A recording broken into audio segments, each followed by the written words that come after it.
Interstate 69. Dudes, today we are talking about Northern Interstate 69. So we are talking about the section that has already existed for some time, for the most part. I-69 travels from Port Huron, Michigan to Indianapolis and then exists in fits and spurts between Indianapolis and the Rio Grande Valley, where it will split into three parts because, I don't know, I-69, it's something else. Thank you so much for watching Control City Freak. My name is Todd, and this is the YouTube channel where we talk about interstate highways and the places that they are assigned to go to.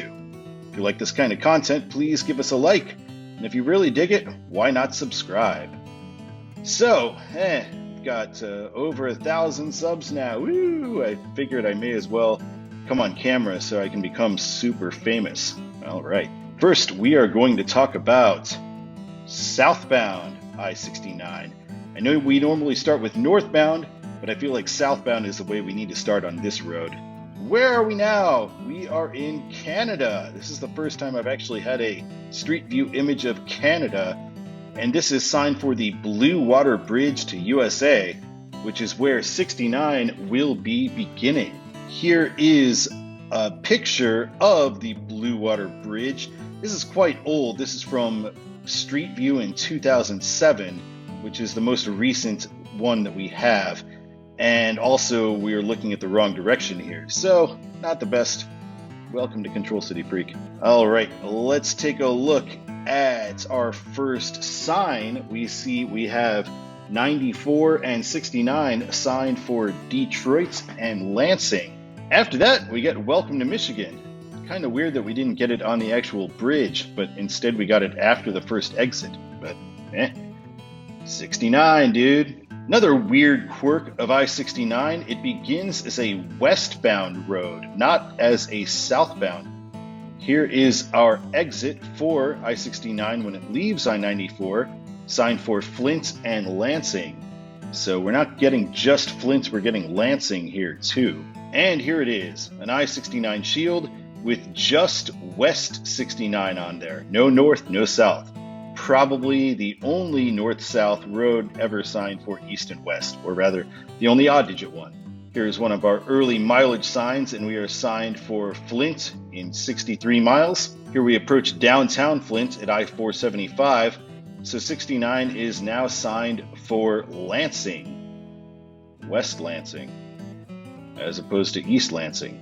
All right, 69 West Lansing, and 75 is on the outskirts of Flint. 75 is signed for Detroit and Saginaw. Now we get another mileage sign, and Lansing is on the bottom line, which makes total sense. It should be there. Here we're meeting 127, which goes to downtown Lansing. So 69 is now signed for Fort Wayne. We meet I-96, and we're going to have a short concurrency of palindromes here of 96 and 69. And they are signed for Detroit and Fort Wayne. Now we meet 496, which heads to downtown Lansing, and we still get that Detroit-Fort Wayne situation with 6996. 69 now leaves, so we are now signed on 69 south for Fort Wayne and Charlotte. I looked it up. 96 is actually the faster way to Charlotte at this junction. Charlotte 6. Charlotte, Michigan. You know, the other Charlotte.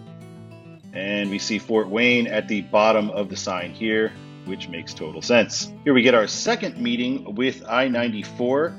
94 is signed for Detroit and Chicago, as it is through most of its run in Michigan, and 69 is still for Fort Wayne. Benjamin Harrison welcomes you to Indiana. All right. Call him by his nickname, but nobody knows Benjamin Harrison's nickname. We are meeting 80 and 90, the Indiana Toll Road, which are signed for Chicago and Toledo.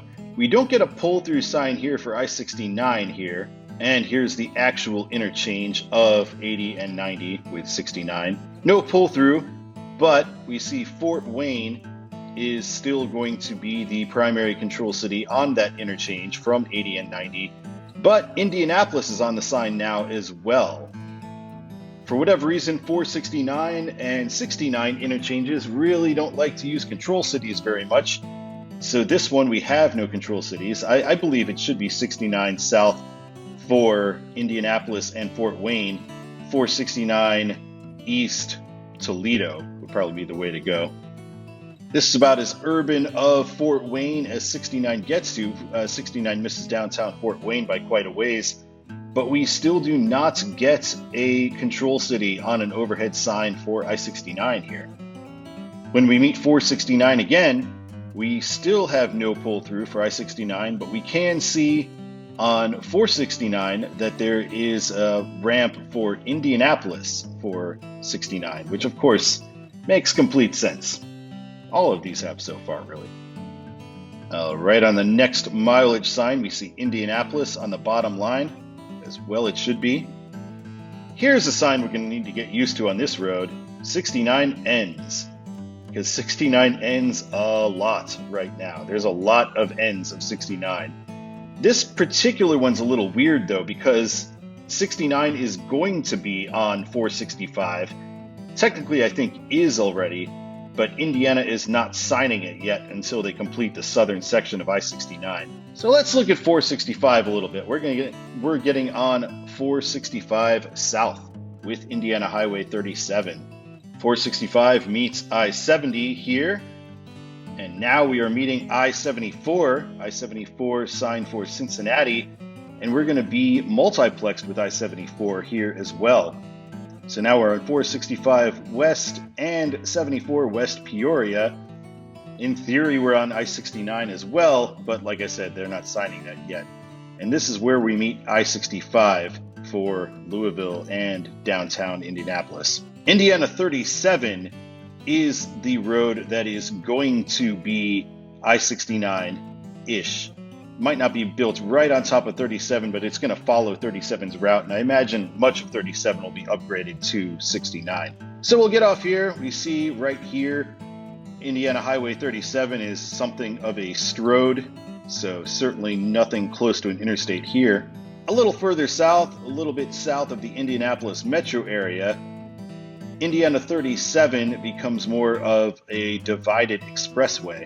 According to Google Maps, I-69 starts here, but we can see quite clearly that it doesn't yet, as there is still an at-grade intersection coming up right here. And now we get 69 begins in 3/4 of a mile. We get a mileage sign, Bloomington and Bedford. Kind of weird. I'm not familiar with Bedford, but it seems like a different choice to have on here.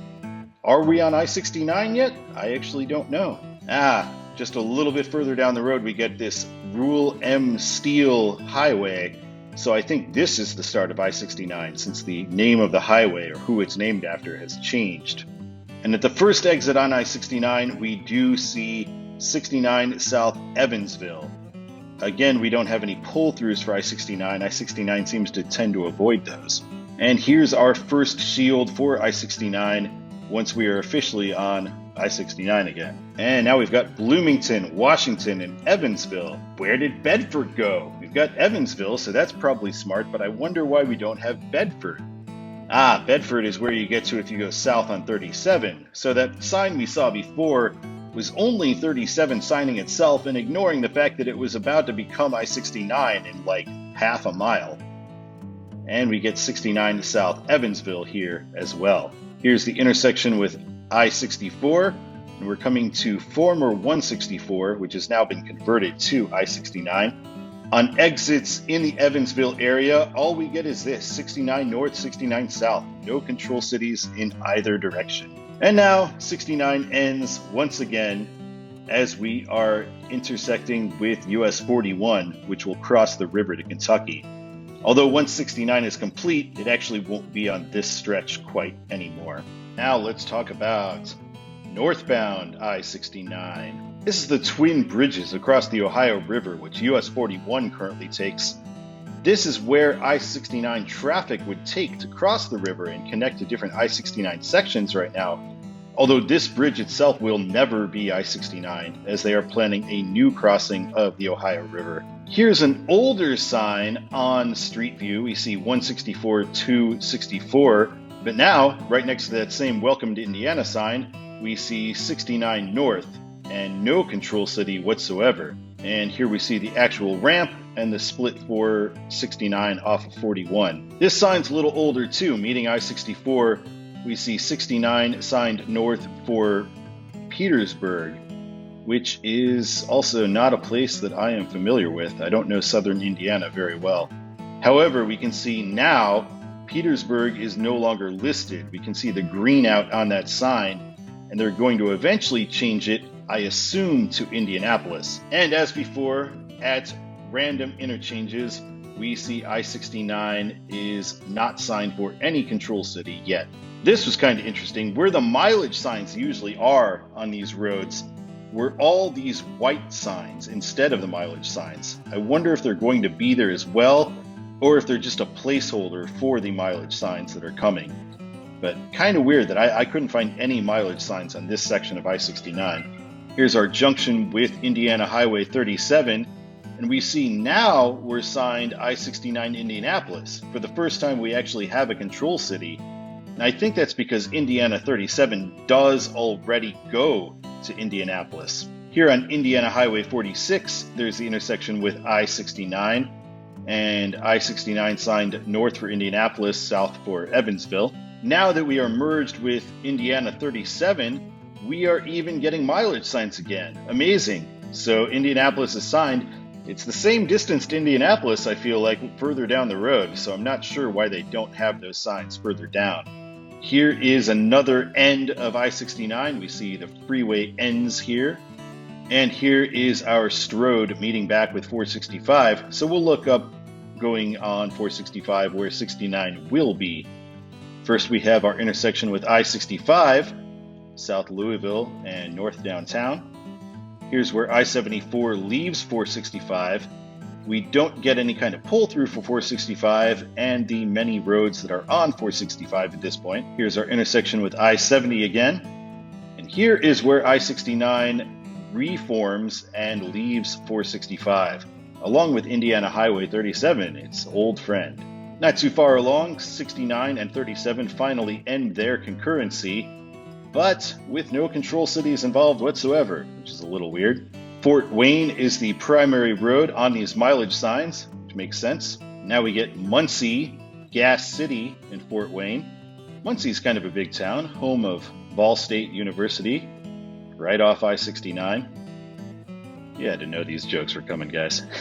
Here we meet 469 again in the Fort Wayne area. I really think 469 East should be signed for Toledo, because that's like the shortcut to Toledo going through that way. And it goes so far around Fort Wayne, nobody's really going to use it for Fort Wayne. On 469 itself, this is kind of confusing. 69 and 469 are signed for Fort Wayne. What's with that? Why are they doing that? How does that help anybody? I think it should just be 69 Fort Wayne, or maybe 69 Fort Wayne Lansing, and then 469, as I said before, Toledo. Here's an exit within the Fort Wayne area. Since there's so few pull-throughs on 69 itself, I keep having to get off the road here. And we see it is Lansing and Indianapolis. Once we're out of the Fort Wayne area, it is Lansing 120 on the mileage sign. Indiana is pretty good about signing out-of-state cities, so not too surprising here. Good job, Indiana. Now we're coming to 80 and 90, the Indiana Toll Road. And once again, we have no pull-through signs. And we end up going back into Michigan, of course. Welcome to Control City Freak, Michigan. This is your first episode. Glad to have you aboard. In Michigan, we get Lansing. Now we're meeting I-96 again, so 96 for Detroit and 69, 96 for Lansing and Grand Rapids. Once they split, we get 69 signed for Flint, which makes sense. Flint's the next big city down the road. Now we get East 69, Flint, Port Huron. So we're getting two cities here, even though Flint is the larger city and the closer city and the more famous city. So kind of weird we get an additional primary here with Port Huron. On the signs as well, Port Huron is listed at the bottom. Now we're meeting I-75 and we get 69 Flint and we get 69 East Port Huron. Although we haven't gotten to downtown Flint yet, and this interchange is right at the outskirts of Flint city limits. So I wonder why it isn't still Flint at this point. On 475, of course, it makes total sense that we would be signed for Port Huron. Here's our second intersection with 94. I skipped the other one this time around. And 94 signed for Detroit, 69 and 96 for Canada. Interesting here that the main line almost seems to be Business 69 to Port Huron, and the exit almost seems like it is 69 and 96. Again for Canada. I don't know why not Toronto. I mean, people know Toronto. It's pretty famous. Seems like, why not? These signs are pretty cool. Putting the flags up there, making it very clear to people what's going on. So we get USA, Port Huron, and Bridge to Canada. 9469 freeway ends and Bridge to Canada only is what we go with here. Here is our US Immigration and Customs for leaving to go into Canada. I have no idea if it still looks like this because this is from 2007, like before. And we end up back where we started, right here on the Blue Water Bridge. Welcome to Canada. Hey, all right, let's take a look at Todd's the way it should be for I-69.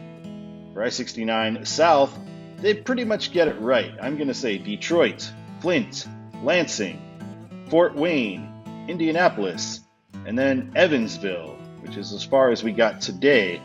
Northbound, Indianapolis, Fort Wayne, Lansing, Flint, Port Huron, and Toronto. I'd replace Canada with Toronto here.